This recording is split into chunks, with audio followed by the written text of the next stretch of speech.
Hello ladies and gentlemen, welcome back your lovely faces to a brand new video here on the channel. I hope everyone is having a great Thursday, and let's jump into today's video. So, obviously we are going to be talking about this. Just scouring the internet for some news and say Fandom Wire, they get a lot of stuff from a lot of people, and the majority of times it turns out to be true. So we got this by here. We also got another article which is from this website from back in February, which regards a couple of people on Twitter, Viewer Anon and, Big Screen Leaks, who literally in the past, they've had everything that's come out, the majority of what they've said has been true. The Spider-Man film, the Flash movie, things that have been going on, what the trailers are going to look like. Every single thing that they've come out with regarding superhero movies have mostly been 95% accurate. So, wait till he sees Superman Legacy. Watching Aquaman 2 reportedly left Warner Bros. Discovery CEO David Zaslav dispirited as he prepares for $205 million AH disaster. Remember, now this is the guy who actually canned the $90 to $100 million Batgirl film because it just wasn't good enough, and he did it as a tax write-off. So, David Zaslav's veto when it comes to the final DC projects from the earlier era counts where the Warner Bros. Discovery CEO is specifically being tasked with resurrecting an entire franchise on the brink of extinction. With Aquaman 2 endangering the future, it's not good, it is within Zaslav's power to express his disappointment during the film's test screening, perhaps even ask for extensive reshoots before it is marketed to the general audience. Warner Bros. Discovery CEO has rejected the version of Aquaman 2 that was screened last year. The reshoots that followed, we saw them in January, had followed and marked a majority of the past few months. However, the story that now rises in the wake of Zaslav's arrival has worried many among the audience for what it may imply. Did the Jason Momoa solo superhero sequel contain too many of his past elements from the DCEU? Were the reshoots done to remove AH's mirror from as many scenes as possible? Was Aquaman 2 simply not good enough? Now, regarding that there, we have this by here, which is, it'd be better without her. Aquaman 2 gets disappointing screen test results after Warner Bros. Refused to remove AH, chose to delete Ben Affleck's Batman instead. This was in February, and it goes on here. Regarding by here, we got Viewer Anon. I'll be honest, we're half a dozen test screenings in, and it's not looking great. I've consistently heard over the last half a year or so that it's boring, not as good as the first, and potentially one of the worst DCEU movies. This is one of the bad things about being a scooper. I don't want to shit on movies, but at a certain point, when people know there have been a lot of test screenings, our silence becomes pretty telling. I like Juan. I know he had a rough time on this one. I hope it works out. Now, Viewer Anon has had a bit of a fight with Big Screen Leaks and all that. They've always gone back and forth against each other. And Big Screen Leaks confirmed Viewer Anon's claims, saying, "It brings me no joy to back him up and tell you that test screenings for this film have not been good. Really hoping Juan fixes this movie before December." Now, we've all seen this, we've all seen when they say that this is exactly what happens. When you get test screenings, it's interesting that with Aquaman, last year, we heard that they had 1 or 2 test screenings, which AH part was one part was 25 minutes, one was 15 or so. And they both did reasonably well, the test screenings. Then there was another one where her role was literally just kept the same, but some other things were cut out or rejigged, and the movie didn't work.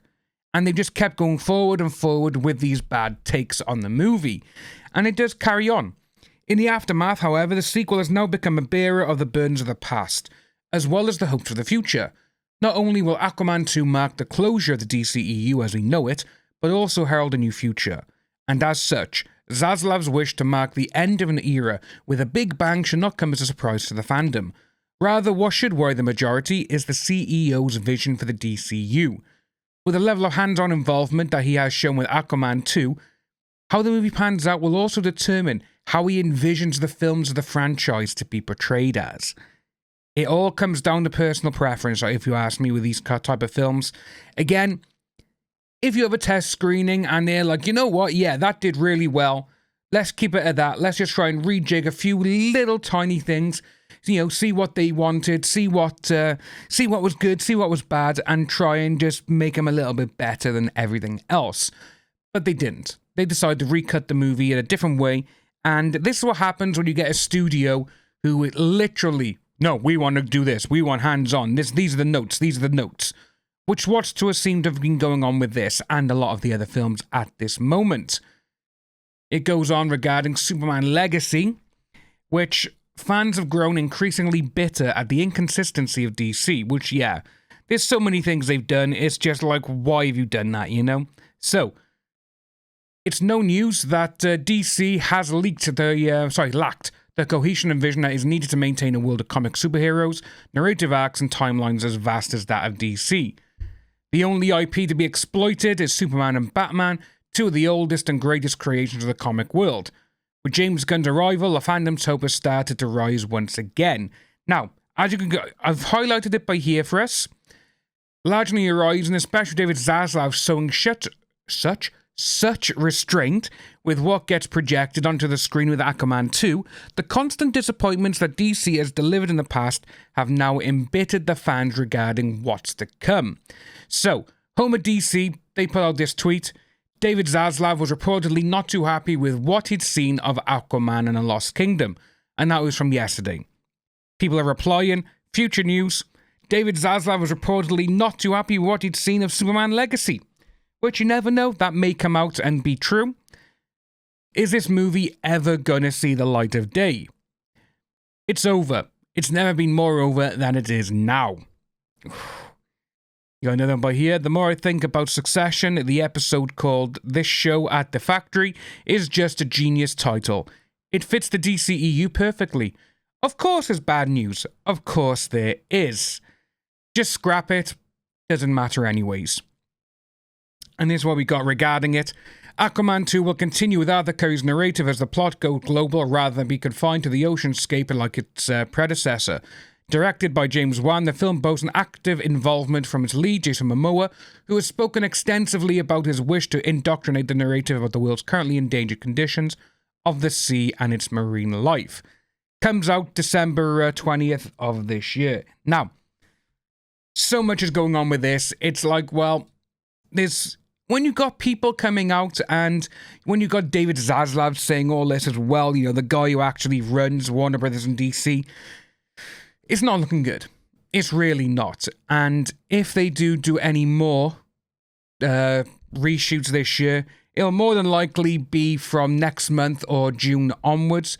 2 to 3 months of reshoots wouldn't surprise me, and then try and literally get as much special effects done as they can. But it's interesting to see that Zaslav has got this much control over it, and I do want to see how much control he has over the DC films going forward, because he did say that James Gunn and Peter Safran, they are the co-bosses of DCU, like they don't report to anyone but David Zaslav, a bit like how Kevin Feige over at Marvel only reports to Bob Iger, the CEO of Disney overall. And it's going to be an interesting couple of months. I think we're going to see a lot more of this now. We're going to see a few more things coming out, or it wasn't this good, or she's been cut, or she's got more scenes, or whatever. But at this moment in time, she's laying low in Spain still. So is she going to go back? Because if she's on set, people are going to know about it, and we are going to see video and photos. If you are new to the channel, please like and subscribe. Hit that notification bell for future updates, and I'll see each and every one of you soon.